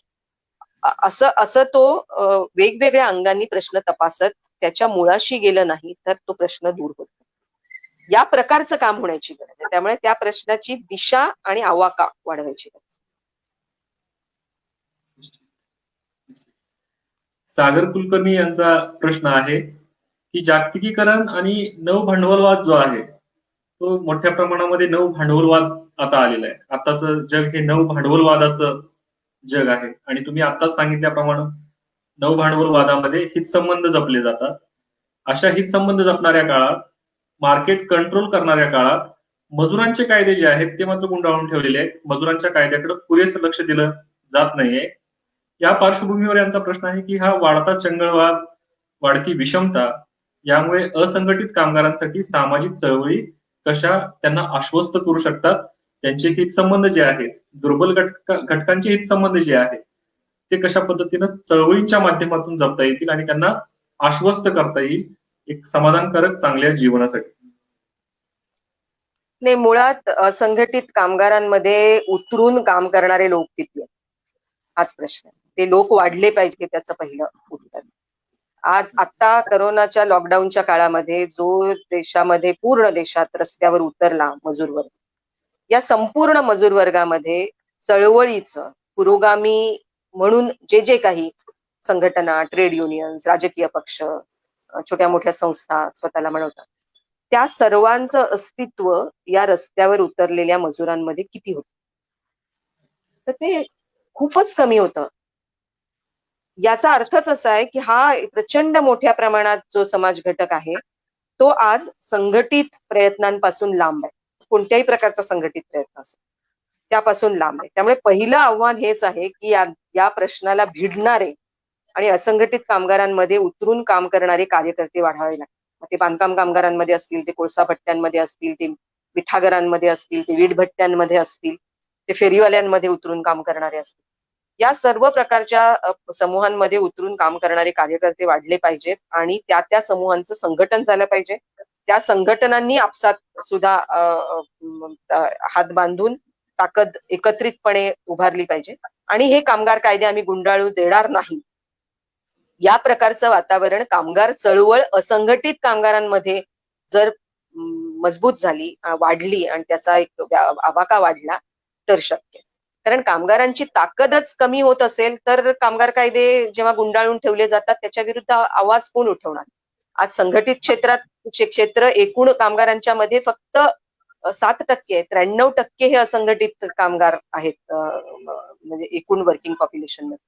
तेव्हा या 93% फारच कमी वर्ग हा संघटित होऊ शकलेला आहे. त्याच्या पलीकडे मोठ्या प्रमाणात त्याला कुठलाच आधार नाही संघटनात्मक असा असुरक्षित वर्ग. त्यामुळे त्यांच्यामध्ये उतरून काम करण्यानेच तो आश्वस्त होईल आपोआप काही. आणि याच्यात कोणीतरी कुणाला तरी उतरून आश्वासन देण्याची गोष्ट नाही. त्या समूहांच्या चळवळी बांधाव्या लागतील, त्यांच्या संघटना बांधाव्या लागतील आणि मग आवाज उठवला पाहिजे. डॉक्टर नजीर शेख सर प्रश्न विचारत आहेत. सामाजिक चळवळीत काम करणाऱ्या व्यक्ती राजकारणात येताना दिसतात त्यावेळी त्यांनी त्या पक्षाची वैचारिकतेचा स्वीकार केलेला असतो. त्या पक्षाचा मॅनिफेस्टो जो आहे तो त्यांनी स्वीकारलेला असतो आणि मग त्याचा परिणाम कसा होतो आणि मग सामाजिक चळवळीची बांधिलकी जी आहे ती त्यांची राहत नाही. मग राजकारणामध्ये आत्ताच आपण थोड्या वेळापूर्वी मार्गदर्शन केलं की राजकारणापासून सामाजिक चळवळी अलिप्त राहणं हे बरोबर नाही. कारण राजकारण हे सामाजिक प्रश्न सोडवण्याचं एक महत्वपूर्ण माध्यम आहे असं आपण सांगितलं. डॉक्टर बाबासाहेब आंबेडकर यांनी सुद्धा हेच सांगितलेलं होतं. अशा परिस्थितीमध्ये मग राजकारणाशी सामाजिक कार्यकर्त्यांनी कशा पद्धतीने जोडून घ्यायचं आहे आणि त्यांच्या पक्षाच्या वैचारिकता जर स्वीकारल्या तर त्याचा मग सामाजिक चळवळीवरती काय परिणाम होईल? या प्रश्नाला एकच सरसकट उत्तर देणं कठीण आहे, कारण वेगवेगळ्या प्रकारचे कार्यकर्ते असतात आणि वेगवेगळ्या प्रकारचे राजकीय पक्ष असतात. आणि त्यामुळे एक एक उत्तर या सर्वांना लागू होईल असं नाही. म्हणजे काही कार्यकर्ते हे चळवळीत उतरतात कारण त्यांना म्हणजे निवडणुकीच्या राजकारणात जायचं असतं आणि त्याची पायाबांधणी म्हणून ते आधी सामाजिक काम बघतात आणि पुढची पायरी ही निवडणुकीचं राजकारण असं समजतं. आणि त्यामुळे त्यांनी काही पायऱ्या चढल्यानंतर ते एका अर्थाने कार्यकर्ते म्हणून दखलपात्र झाल्यावर अ, जो कोणी राजकीय पक्ष त्यांना तिकीट देईल त्या पक्षाकडे जाण्याची तयारी असते. असा एक प्रकारचा वर्ग असतो.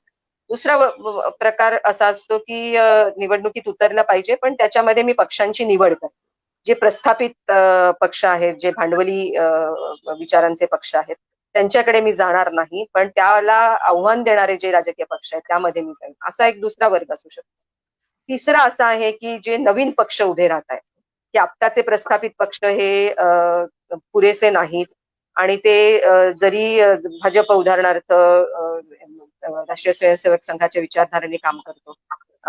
पण काँग्रेस सारखा जो पक्ष आहे तो या प्रकारचा विचार करत नसला, संविधान मानत असला, तरी पण भांडवली विचारांच्या बाबत तो जे जे आत्ताचं नवउदारवादी आर्थिक धोरणाचं मॉडेल आहे तेच स्वीकारणार आहे.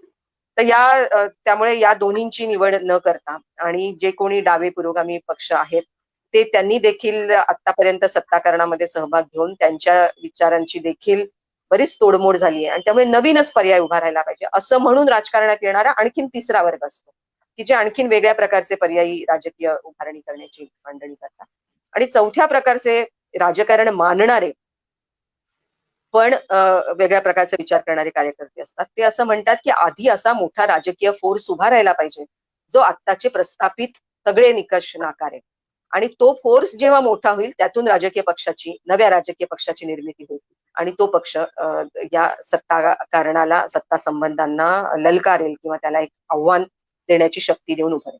त्यामुळे हे वेगवेगळे प्रवाह आहेत. त्या सगळ्यांना तुम्ही विचारलेल्या प्रश्नाचं एकच उत्तर देता येईल असं नाही. पण त्याचबरोबर एक लक्षात घ्यायला पाहिजे की power corrupts and absolute power corrupts absolutely असं ऑलरेडी म्हटलं गेलेलं आहे. आणि त्यामुळे जेव्हा निरंकुश सत्ता असते तेव्हा ती निरंकुश सत्ता भ्रष्ट करतेच. आणि त्यामुळे निरंकुश सत्ता असता कामा नये हाच लोकशाहीचा गाभ. त्यामुळे या लोकशाहीच्या गाभ्यामधून राजकीय पक्षांवर अंकुश ठेवणारी ताकद निर्माण करणं, अशा प्रवाहातून जे राजकीय प्रवाहात जात असतील ते एक वेगळा मार्ग चोखाळत. त्यामुळे राजकारणात येणं वाईटच किंवा निवडणुकीला उभं राहणं वाईटच आणि ते त्यांची मग सगळं सोडून देतात असं सरसकटपणे विधान करता येणार नाही. तुम्ही ज्या राजकीय प्रवासाला निघता त्या प्रवासाची दिशा काय आहे, त्या प्रवासाचे तुमची आयुध काय आहेत, त्या प्रवासामध्ये तुम्ही जे विचार मानता ते कोणते विचार मानता या सगळ्याशी जोडून केलेला तो प्रवास असतो. त्यामुळे त्याला सरसकट मी असं एक उत्तर देणार. पुढचा प्रश्न विचारत आहेत ईश्वर काळे सर आणि ते म्हणतात की सामाजिक चळवळींचे सरकारीकरण होते, सामाजिक चळवळींचे एनजीओ करण होते आणि त्यांनी मांडलिकत्व स्वीकारावं अशा प्रकारचा दबाव त्यांच्यावरती वाढताना दिसून येतो. त्यांचं असं निरीक्षण आहे की जलक्षेत्रामध्ये ज्या काही मोजक्या चळवळी आहेत त्या मोजक्या चळवळी सोडल्या तर बाकी ठळक काही काम झालेलं नाही. त्याचं कारण हे एनजीओचं चळवळींचं सरकारीकरण आणि एनजीओ करण आहे. तर मग हे चळवळींचं सरकारीकरण, एनजीओ करण यापासून चळवळींनी अलिप्त कसं राहिलं पाहिजे किंवा मग त्यांचे हितसंबंध कसे असले पाहिजे? नाही, याच्यात ते जलक्षेत्रातला त्यांचा अनुभव आहे म्हणून असं म्हणतायत की जलक्षेत्रातल्या मोजक्या चळवळींचा अपवाद सोडला तर जलक्षेत्रात दिसून येत नाही असं ते विधान आहे की जलक्षेत्रातच फक्त मोजक्या चळवळी आहेत आणि बाकीच्या क्षेत्रात चळवळी नाहीत असं म्हणतायत. हे या विधानावरून स्पष्ट होत नाही, पण मी माझ्या परीने त्याचा अर्थ लावतो. एक असं आहे की वेगवेगळ्या क्षेत्रात सुरू आहे काम. आता त्याला त्यांनी चळवळीचं रूप घेतलं आहे किंवा नाही हा एक बघण्याचा मुद्दा आहे. पण मी नेहमी असं म्हणते की चळवळीतून ऊर्जा तयार होत असते आणि ती ऊर्जा कधीच संपत नाही. म्हणजे थर्मोडायनामिक्सचा नियम आहे की ऊर्जा कधी लोप पावत नाही, ती एका स्वरूपातून दुसऱ्या स्वरूपामध्ये स्थलांतरित होते किंवा ती दुसऱ्या प्रकारच्या ऊर्जेमध्ये रूपांतरित होते. आणि तसंच सामाजिक ऊर्जेचं आणि राजकीय ऊर्जेचं पण. त्यामुळे चळवळ ही काही एक स्टॅटिक गोष्ट नाहीये की आता उभी राहिली आणि आता ती कायम टिकली. ती ती अनेक डायनामिक्सना सामोरी जात असते, वर खाली होत असते. पण त्या चळवळीतून जे साध्य होतं, मूल्य येतात पुढे, त्याच्यातून काही ऊर्जा तयार होते, ती असतेच. आणि चळवळ ही काही परीकथा नाहीये की आता चळवळ झाली आणि मग ते आयुष्यभर सर्वजण सुखासमाधानाने नांदले. असं जसं एखाद्या परीकथेचा शेवट व्हावा तसं काही ही नाहीये.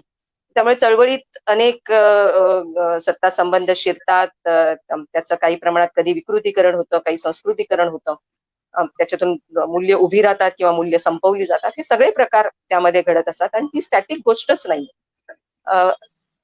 प्रश्न असा विचारला पाहिजे की प्रस्थापितांना आव्हान देणारं काही वेगवेगळ्या क्षेत्रात उभं राहता येतं. तर हो, वेगवेगळ्या क्षेत्रात उभं राहत आहे. ते साहित्यामध्ये उभं राहतंय, ते नाट्यात उभं राहतंय, ते संगीतात उभं राहतंय, ते सामाजिक क्षेत्रात उभं राहतंय, ते शेतकऱ्यांमध्ये उभं राहतंय, ते असंघटित कामगारांमध्ये उभं राहतंय. त्याची व्याप्ती किती हा वेगळा प्रश्न आहे. ती व्याप्ती आत्ताच्या सगळ्या दडपशाहीच्या धोरणातून, दडपशाहीच्या अर्थकारणातून कमी कमी केली जाते. त्यांचा अवकाश संकुचित केला जातोय. हे सगळं खरं आहे.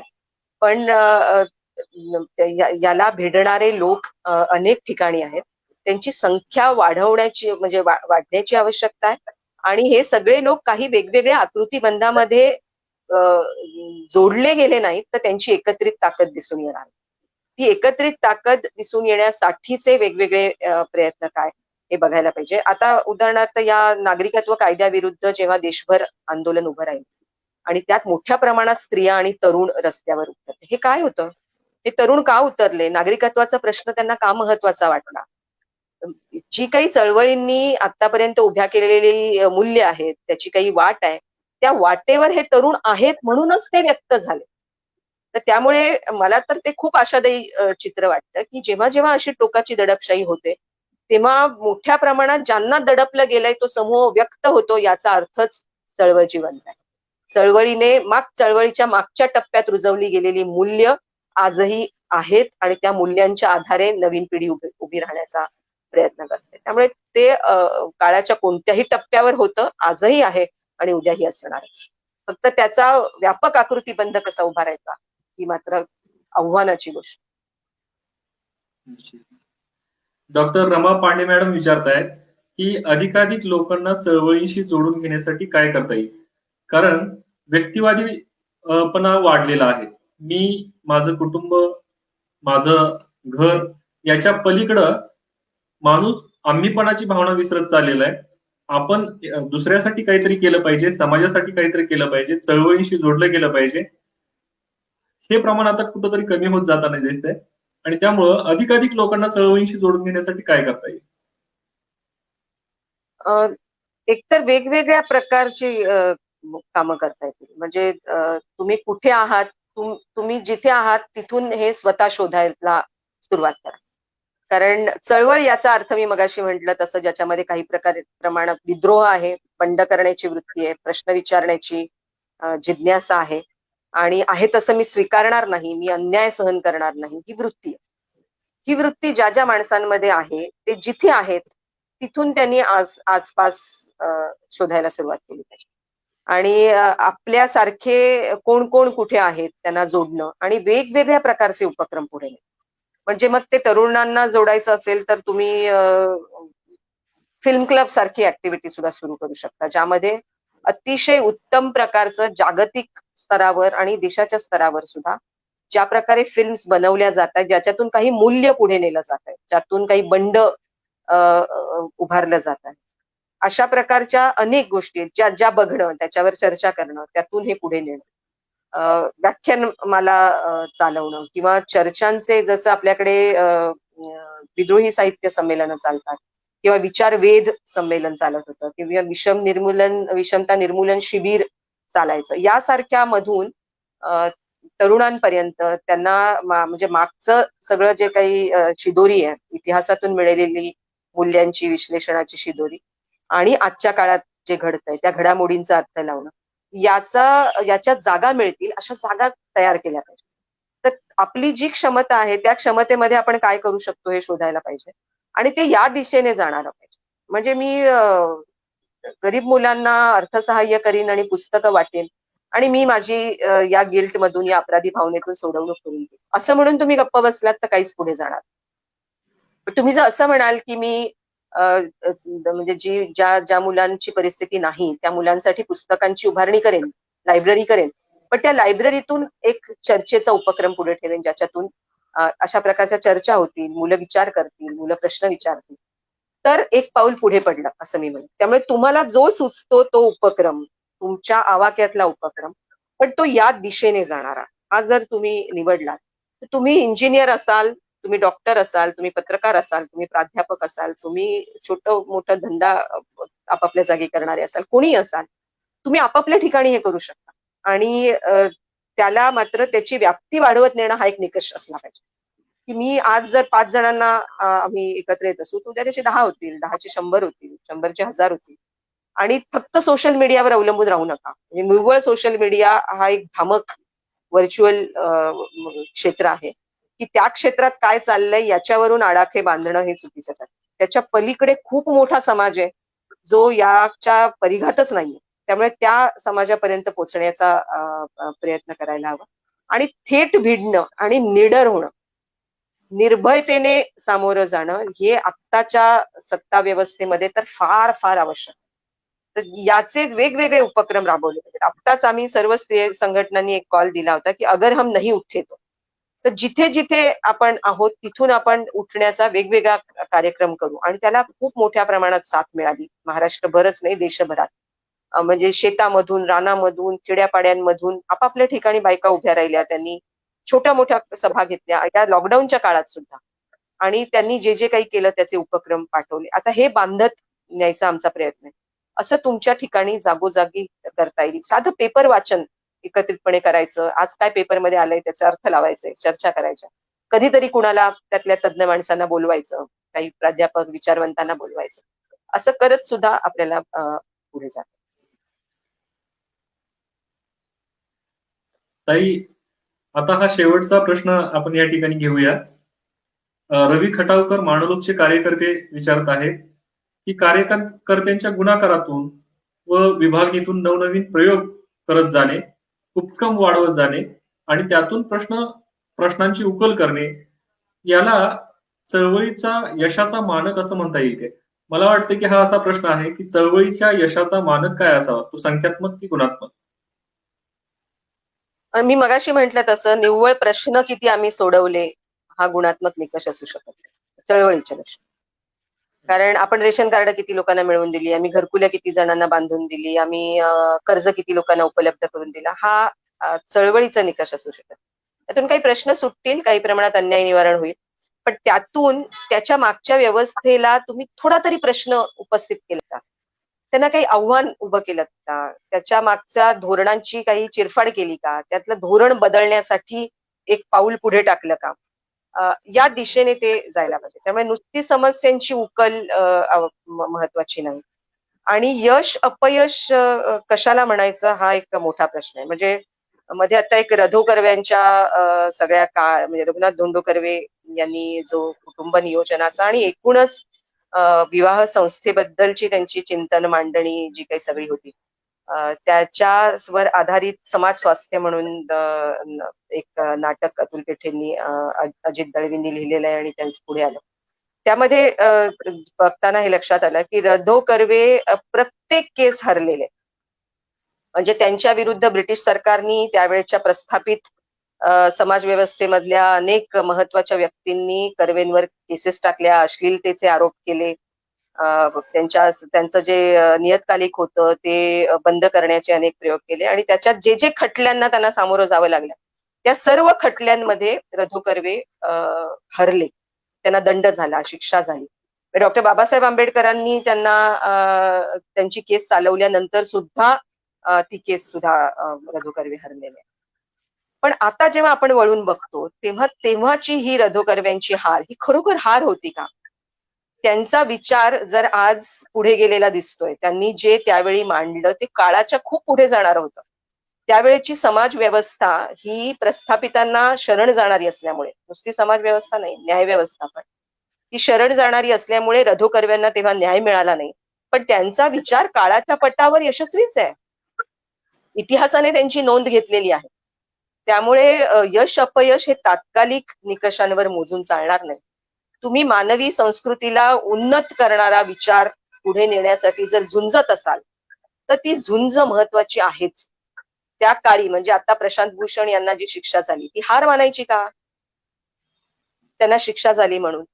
पण प्रशांत भूषणांनी उपस्थित केलेला प्रश्न देशभर चर्चेला आला आणि त्या निमित्ताने न्यायव्यवस्थेबद्दलचे प्रश्न उभे राहिले. न्यायव्यवस्थेवर सुद्धा या लोकशाहीत अंकुश असला पाहिजे या प्रकारचे ची चर्चा घडवून आणण्यात ते यशस्वी झाले. तर त्यामुळे यश कशात मोजायचं? यश हे त्यांच्या न्यायव्यवस्थेने दिलेल्या निकालामध्ये मोजायचं की त्यांनी घडवून आणलेल्या परिणामांवर मोजायचं? तर मी असं म्हणेन की त्यातून जे मूल्य पुढे आलं, त्यातून जो विचार पुढे आला, तो विचार जर लोकशाहीला आणि एकूण मानवी संस्कृतीला उन्नत करणारा असेल तर ते यशच मानलं पाहिजे. आणि ते तात्कालिक नसतं, ते दीर्घकालीन वाटचालीमध्ये बघायचं असतं. आणि तुम्ही झुंजलात कशासाठी हे शेवटी महत्वाचं ठरतं. आणि त्या झुंजीमागचा विचार, त्याची नोंद इतिहासात होत असते. अगदी अगदी खूप छान मांडणी केली आणि चळवळीच्या संदर्भामध्ये एक चांगलं विचारमंथन या प्लॅटफॉर्मवरती घडून आलं. त्याचा खरोखर खूप मनस्वी आनंद आहे. आणि ताई, आपण सांगितल्याप्रमाणे युवक जे आहेत त्या युवकांनी चळवळीकडे बघण्याचा एक दृष्टिकोन विकसित केला पाहिजे.